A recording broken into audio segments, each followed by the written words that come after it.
after withdrawal from alcohol or tobacco. How to work with this information. Every unit is to be worked with for a certain number of days.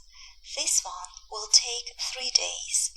On the first day, slowly and carefully read the text. Try to do everything suggested and reflect. On the second day of working with this unit, read it with a pencil and make notes, questions, comments in the text. This is a must. Do not try to be lazy, otherwise you can immediately stop reading and continue boozing and smoking. On the third day, read the entire unit again and try to answer the questions written in pencil and think over your own comments. Problems with answers? Ask on the website mednauka.net. If the unit is to be worked with for 2 instead of 3 days, do your first reading with a pencil. You will also have to drill all the skills and techniques found in this book. There is nothing difficult about them, so you will certainly cope with all. Use techniques not only on the days you work with the unit, but also thereafter. Take new practical exercises from each unit and add them to the previous exercises. At the end, you will have 7 different techniques. You can do even more, find something else, but we do not recommend reducing the number as long as you read this book. Unit for days 2 to 4 of withdrawal, based on Alan Carr's book. The psychological aspect of addictions is discussed in Alan Carr's book, Easy Way to Quit Smoking. There is no point in debating on moderate and immoderate drinking, smoking for pleasure, brandy for health, etc. You will know why once you have read this book, but for now, please take this for granted as the author's position. If you need any logical arguments to stop killing yourself and destroying your life through your addiction, refer to Alan Carr's books. They contain a rather detailed and pretty boring but correct and logical explanation of why a person does not and should not drink and smoke, and why withdrawing from all these is nice and easy.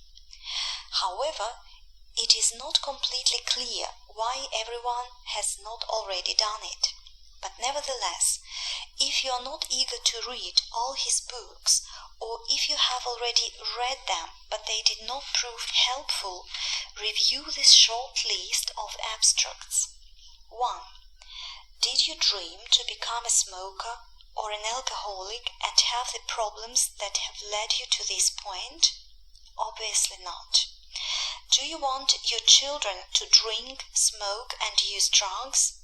No. 3. Due to the addiction, you are losing your health, family relationships, social status, money, beauty, and so on and so forth.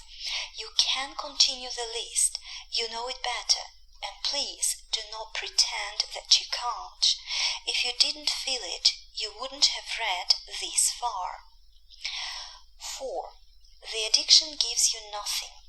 Pleasure? Even if we imagine theoretically that at first you enjoyed it, the longer your addiction lasts, the less pleasure and the more negative things you get out of it. Easier communication with others? This is an illusion, and you know this yourself. Non-drinkers and non-smokers communicate equally well.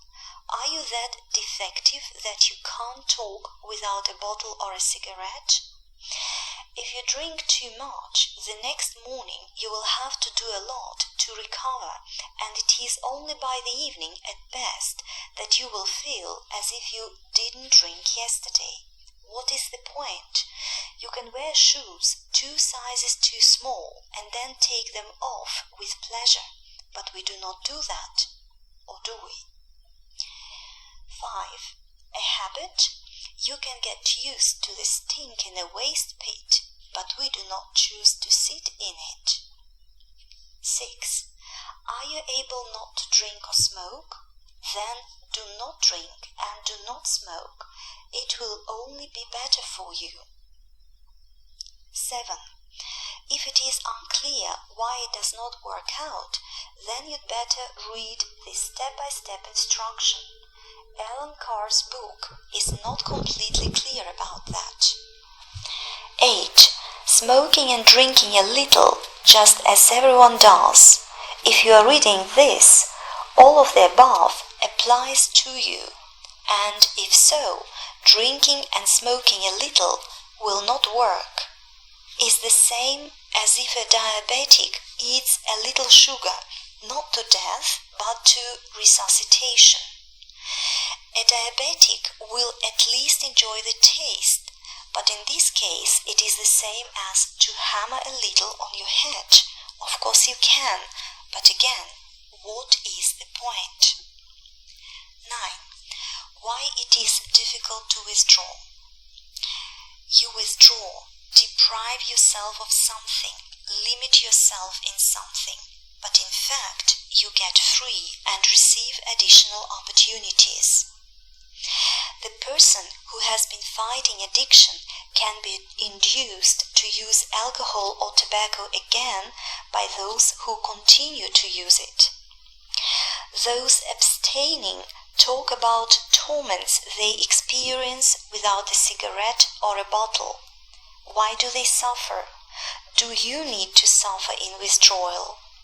Refer to the step-by-step instruction in one of our next videos. Bad things are forgotten, but addiction remains. Refer to the step-by-step instruction in one of our next videos. Stresses are an obstacle. How can you fight them? Refer to the step-by-step instruction.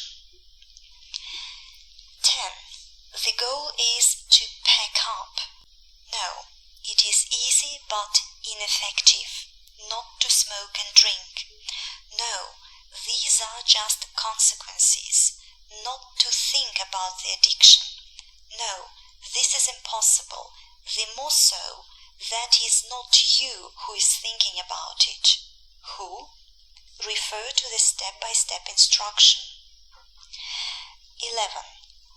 The goal is to simply live without addiction. How? Refer to the step-by-step instruction in one of our next videos.